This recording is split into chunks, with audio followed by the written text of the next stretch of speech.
Assalamualaikum warahmatullahi wabarakatuh. Yang terhormat Ibu Ike Sanita Dewi selaku dosen pembimbing. Yang terhormat Bapak Ibu dosen penguji. Perkenalkan, nama saya Iksan, mahasiswa Magister Manajemen Universitas Gadjah Mada angkatan 76.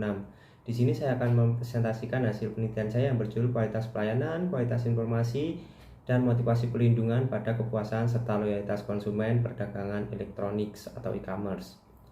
Selanjutnya, pada latar belakang di mana pertumbuhan perdagangan elektronik tahun 2018, Indonesia termasuk dalam daftar 10 negara dengan pertumbuhan e-commerce tercepat di dunia dengan pertumbuhan 78%, mengutip dari Persen dan Mesin. Selanjutnya, nominal pada transaksi e-commerce tahun 2017 sampai 2020, Indonesia mengalami peningkatan yang cukup signifikan. Pada semester 1 tahun 2021, Bank Indonesia membukukan nilai transaksi perdagangan elektronik sebesar 186,75 triliun, naik sebesar 63,36 dari tahun ke tahun. Pengunjung perdagangan elektronik kuartal 4 tahun 2020, di mana masyarakat Indonesia banyak mengunjungi Shopee, Tokopedia, Bukalapak, Lazada, Blibli. Namun pada kuartal pertama tahun 2021 terdapat pergeseran di mana masyarakat Indonesia banyak mengunjungi Tokopedia, dilanjutkan Shopee, Bukalapak, Lazada, dan Blibli. Rumusan masalah, risiko penularan virus COVID-19 membuat pola hidup seseorang berbeda. Salah satunya aktivitas belanja seseorang yang tadinya dari luring menjadi belanja daring. Dengan berkembangnya teknologi, perilaku belanja masyarakat Indonesia mengalami perubahan setiap bulannya, di mana terlihat dari fenomena kunjungan belanja daring mengalami perubahan dari kuartal 4 tahun 2020 sampai pada kuartal 1 2021, di mana hasil kunjungan mengalami perubahan yang cukup signifikan. Maka perlu dilakukan penelitian mengenai perdagangan elektronik pada platform belanja daring masyarakat di Indonesia, di mana setiap perusahaan tentu memberikan keunggulan produknya kepada konsumen supaya tidak berpindah pada produk perusahaan lainnya. Pertanyaan penelitian, terdapat 7 pertanyaan penelitian. Selanjutnya, tujuan penelitian, terdapat 10 tujuan penelitian. Selanjutnya, manfaat penelitian bagi manajemen memberikan pembelajaran mengenai kualitas pelayanan, kualitas informasi, motivasi pelindungan pada kepuasan serta loyalitas. Bagi pengambil kebijakan, yaitu memberikan pertimbangan dalam perencanaan dan evaluasi strategi pemasaran untuk meningkatkan penjualan. Selanjutnya, bagi konsumen memberikan pengetahuan untuk masyarakat tentang kemudahan, manfaat, risiko dalam belanja daring. Penelitian ini berfokus pada masyarakat Indonesia yang melakukan belanja daring pada aplikasi belanja daring. Penelitian ini juga berfokus meneliti pengaruh kualitas pelayanan, kualitas informasi, motivasi pelindungan pada kepuasan dan loyalitas konsumen. Kualitas pelayanan mengutip dari Kotler dan Keller tahun 2016 menunjukkan manfaat kualitas pelayanan, yaitu mengidentifikasi dengan tepat mengenai kebutuhan dan keinginan konsumen, memberikan harapan konsumen pada perencana produk, meyakinkan pesanan konsumen terpenuhi, selanjutnya memastikan konsumen setelah melakukan pembelian. Selanjutnya, kualitas pelayanan menurut Parasuraman tahun 2002 menjelaskan 5 sudut pandang e-service quality, di mana terdapat 5: information availability, usability, security, graphic style, dan fulfillment. Selanjutnya, Grundos tahun 90 menjelaskan kualitas pelayanan dari jasa dilihat dari konsumen terdiri dari 2 dimensi, yaitu technical quality dan functional quality. Kualitas informasi, di mana tingkat kualitas informasi yang tinggi pada toko yang menjual daring berdampak pada langkah pembelian yang lebih baik dan mempengaruhi tingkat kepuasan konsumen, mengutip dari Peterson tahun 97. Selanjutnya tahun 2000, Kolesser dan Graeber menjelaskan bahwa tingkat kenyamanan dan untuk mempertahankan konsumen perlu dilakukan kelengkapan informasi dari produk yang ditawarkan pada konsumen. Jogdianto tahun 2007 menjelaskan bahwa kualitas informasi terdiri dari 3 hal, yaitu akurat, tepat, dan relevan. Motivasi pelindungan, di mana motivasi pelindungan yaitu harapan seseorang untuk melindungi diri dari ancaman yang terjadi. Protection motivation theory melibatkan berbagai ancaman yang muncul pada individu seseorang. Johnson tahun 2015 menjelaskan bahwa teori perubahan perilaku seseorang terdapat berbagai jenis stimulus seperti rasa takut tentang mengkomunikasikan dan merespon ancaman, fungsi teori perilaku untuk mengurangi ancaman dan bahaya seseorang dengan cara menggabungkan penelitian konsep psikologis, sosiologis, dan bidang lainnya. Motivasi pelindungan menurut Parasuraman DKK tahun 2002 menjelaskan bahwa privasi mengacu pada kekhawatiran apapun tentang bahaya fisik, kehilangan kredensial, risiko terkait dengan informasi keuangan. Abraham Maslow, di mana mengemukakan kebutuhan manusia tersusun dalam hierarki kebutuhan Maslow, yaitu kebutuhan fisik, kebutuhan keamanan, kebutuhan sosial, kebutuhan penghargaan, dan kebutuhan aktualisasi diri. Selanjutnya, Kohler dan Keller tahun 2016 menjelaskan tentang kepuasan, di mana merupakan perasaan bahagia ataupun kecewa dari konsumen yang telah melakukan perbandingan produk serta layanan dari perusahaan atau penjual. Next, yaitu loyalitas konsumen. Kohler dan Keller tahun 2016 menjelaskan loyalitas konsumen sebagai komitmen yang dipegang untuk membeli atau menggunakan kembali produk atau jasa yang disukai di masa mendatang, meskipun ada pengaruh situasional. Next, Griffin tahun 2005 menjelaskan 4 jenis loyalitas, yaitu yang pertama tanpa loyalitas, yang kedua loyalitas lemah, yang ketiga loyalitas tersembunyi, yang keempat loyalitas premium. Berikut ini untuk model penelitian mengutip dari tim DKK tahun 2020, GUDKK 2007, GAUDKK 2017. Next, untuk hipotesis terdapat 10 hipotesis. Selanjutnya metode penelitian, jenis penelitian yaitu kuantitatif, metode penelitian survei, objek penelitian masyarakat Indonesia yang melakukan belanja daring, sumber dan teknik, di mana sumber data primer, instrumen kuesioner belanja daring, kuesioner secara daring, skala pengukuran 5 skala Likert, populasi dan sampel, di mana metode pengambilan sampel non probability sampling, teknik purposive sampling, sampel 200 responden, populasi masyarakat Indonesia yang sudah melakukan belanja daring. Untuk kriteria sampel, responden memiliki aplikasi belanja daring, responden pernah melakukan belanja daring maksimal 6 bulan yang lalu, responden telah mengetahui kelebihan dan kelemahan aplikasi belanja daring. Analisis deskriptif pada penelitian ini yaitu menjelaskan pada data yang dilihat dari nilai rata-rata, standar deviasi, varian maksimum, minimum, sum, range, kurtosis, dan sweetness. Analisis instrumen, uji validitas, validitas konvergen melihat nilai faktor loading dan nilai average varian ekstrak, validitas diskriminan melihat nilai von der Lacker kriterian dan cross loading, dan uji reliabilitas melihat nilai Cronbach alpha dan composite reliability. Selanjutnya analisis SEM, perangkat lunak yang digunakan Smart PLS. Selanjutnya uji multikolinearitas, melihat nilai varian inversion factor atau VIF. Selanjutnya uji inner model, goodness of fit, dan koefisien determinan R square, uji koefisien jalur.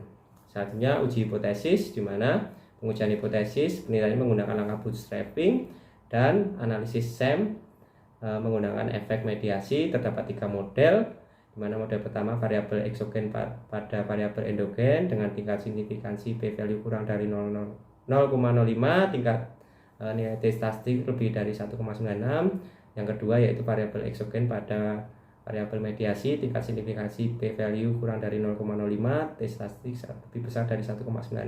Model ketiga menguji secara simultan pengaruh variabel eksogen dan mediasi pada variabel endogen. Berikut untuk definisi operasional, kualitas pelayanan, kualitas informasi, motivasi pelindungan dan kepuasan konsumen, dan yang terakhir loyalitas konsumen mengutip dari tim DKK tahun 2020. Selanjutnya hasil penelitian dan pembahasan untuk profil responden, jenis kelamin, usia, pendidikan terakhir, pengalaman belanja daring, dan aplikasi yang digunakan. Analisis deskriptif dapat kita lihat rata, yang paling tinggi yaitu kualitas pelayanan disingkat dengan KPIN, dan motivasi pelindungan paling rendah dengan skor 3,64 disingkat MPLN. Validitas konvergen yang pertama melihat nilai faktor loading. Hasil uji statistik dilakukan dalam uji faktor loading memenuhi kriteria nilai minimal yaitu 0,7. Dapat kita lihat di sini semuanya sudah memenuhi kriteria tiap-tiap variabelnya. Selanjutnya validitas konvergen melihat nilai AV, di mana seluruh variabel yang diteliti sudah memiliki nilai AV lebih dari 0,5, menunjukkan bahwa nilai validitas AV dihasilkan sesuai dengan kriteria validitas konvergen. Next, validitas diskriminan, di mana melihat nilai von der Lacker kriterian. Kriteria von der Lacker digunakan yaitu dengan nilai jika kuadrat variabel lebih besar dari nilai korelasi variabel laten. Dapat kita lihat di sini yang bercita hitam lebih besar dari variabel korelasi variabel latennya. Next, uji validitas diskriminan cross loading, dapat dilihat di sini kriteria nilai cross loading juga sama, dapat dilanjutkan jika nilai indikator terhadap variabel lainnya lebih besar dibandingkan dengan variabel lainnya. Dapat dilihat di sini yang bercita hitam. Selanjutnya yaitu uji reliabilitas variabel dikatakan memenuhi kaidah reliabilitas. Lanjutkan dengan penilaian Cronbach alpha dan composite reliability. dengan nilai di atas 0,7.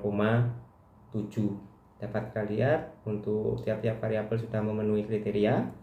Selanjutnya yaitu uji multikolinialitas, melihat nilai varian inversion faktor, di mana nilai VIF di bawah 5 nilai dapat diterima menunjukkan tidak adanya kondisi multikolinialitas. Selanjutnya uji inner model, goodness of fit G2 dapat dilihat di sini variabel endogennya kepuasan konsumen dan loyalitas dengan nilai di atas 0.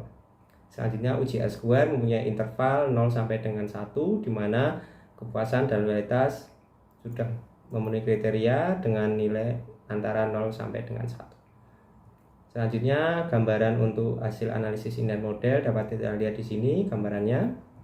Selanjutnya koefisien jalur uji T statistik p-value dan koefisien jalur metode resampling bootstrapping, nilai signifikansi digunakan T statistik lebih dari 1,5 dan p-value kurang dari 0,05 dapat kita lihat di sini untuk tiap-tiap variabelnya. Dari 7 hipotesis hasilnya positif signifikan. Selanjutnya efek mediasi yaitu kepuasan memediasi kualitas pelayanan pada loyalitas yang tadinya masih positif signifikan. Setelah ada mediasi masih tetap positif signifikan, maka hasil tersebut partial mediation, bukan full mediation. Selanjutnya yaitu yang kedua, kepuasan konsumen memediasi kualitas informasi pada loyalitas juga sama dengan hasil masih positif signifikan, maka partial mediation. Dan yang ketiga, mediasi kepuasan antara motivasi perlindungan pada loyalitas juga sama positif signifikan hasilnya, maka hasil tersebut partial mediation. Selanjutnya untuk hasil penelitian dan pembahasan H1 sampai H10 didukung.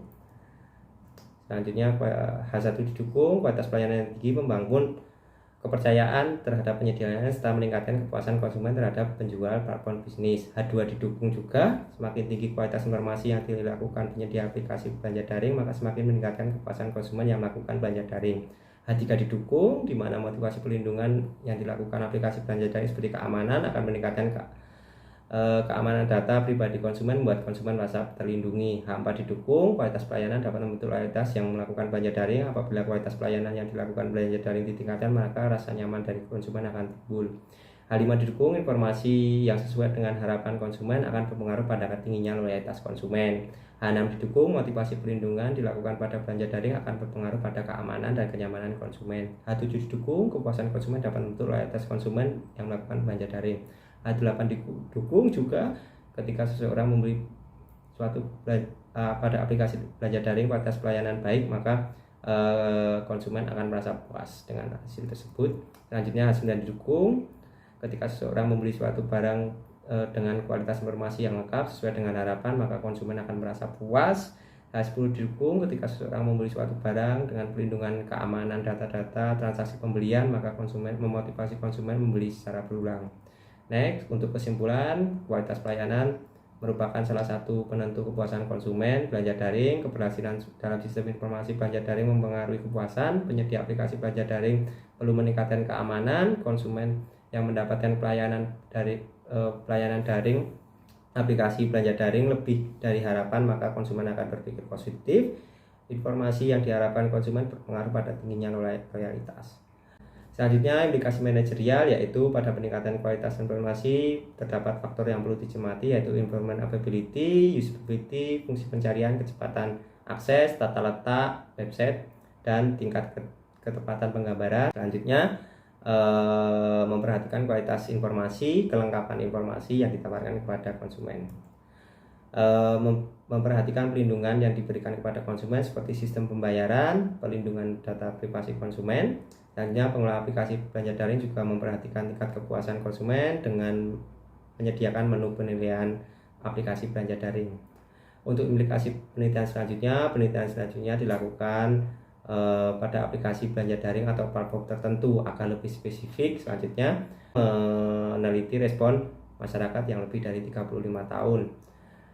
Next, penelitian selanjutnya menambah variabel yang mempengaruhi kepuasan dan loyalitas. Keempat, pengaruh opini orang lain dalam penelitian ini dilihat dari norma subjektif, yaitu dukungan orang-orang terdekat yang dianggap penting dalam penelitian transaksi Belanja daring ulasan positif menjadi bagian yang juga menjadi konsiderasi calon pembeli sebagai pembentuk keputusan pembelian. Sekian, terima kasih presentasi dari saya. Wassalamualaikum warahmatullahi wabarakatuh.